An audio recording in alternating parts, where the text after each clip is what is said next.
Bonjour à tous, ravi de vous retrouver sur canalturf.com pour évoquer les réunions de ce mercredi 8 décembre. Nous débuterons cette émission avec le Quintet, le prix de Villers-Cotterêts, une épreuve où les trotteurs scandinaves semblent en mesure de se tailler la part du lion.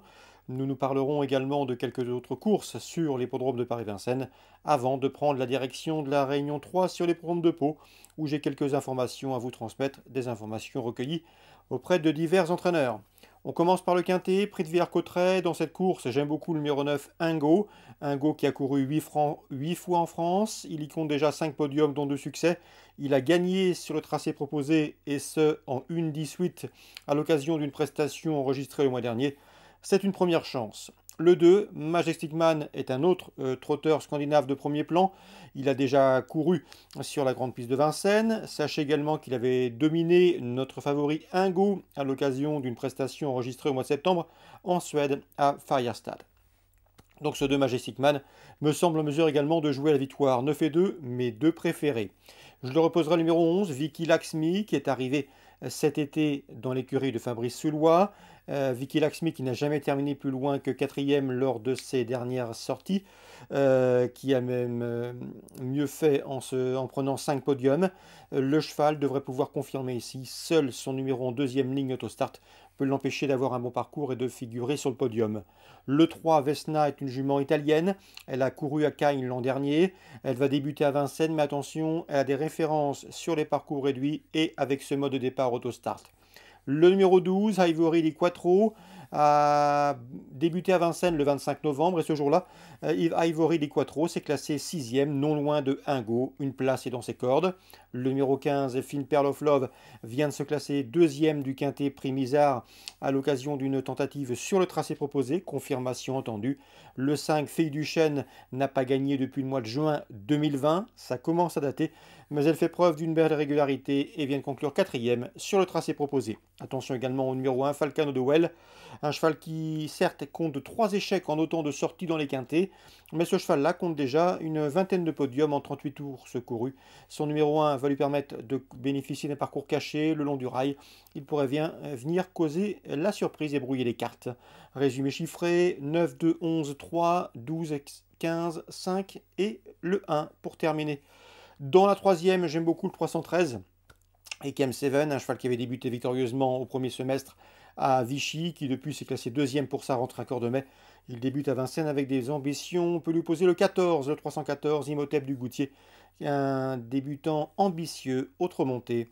Dans la dans la septième maintenant, j'ai pu m'entretenir avec Arnaud Zirmet qui présente le 710 Galad Crène. Le cheval est en forme, régulier dans sa catégorie, l'engagement est idéal. Il en escompte une nouvelle fois un très bon comportement. Il ne serait pas surpris de le voir sur le podium, même si l'opposition a fière allure. Avec le 9, à savoir Goéland de Fort, le 7, Gamin Jabba, affiché premier et deuxième d'une épreuve de même facture le 26 novembre, sans oublier le 5 également, c'est Gitano Jack, un bon finisseur, troisième de l'épreuve remportée par Goéland de Fort devant Gamin Jabba. Donc le 10, outsider à mon avis séduisant, l'opposition 709, 707 et 705. Concernant Gert Lanou, il m'avait parlé en bien du 812 Gingerella, qui peut également figurer à ce niveau de compétition. Il y aura une cote intéressante. Il présente également le 503 Godiva Vemi, qui revient en remontée avec des ambitions, elle aussi.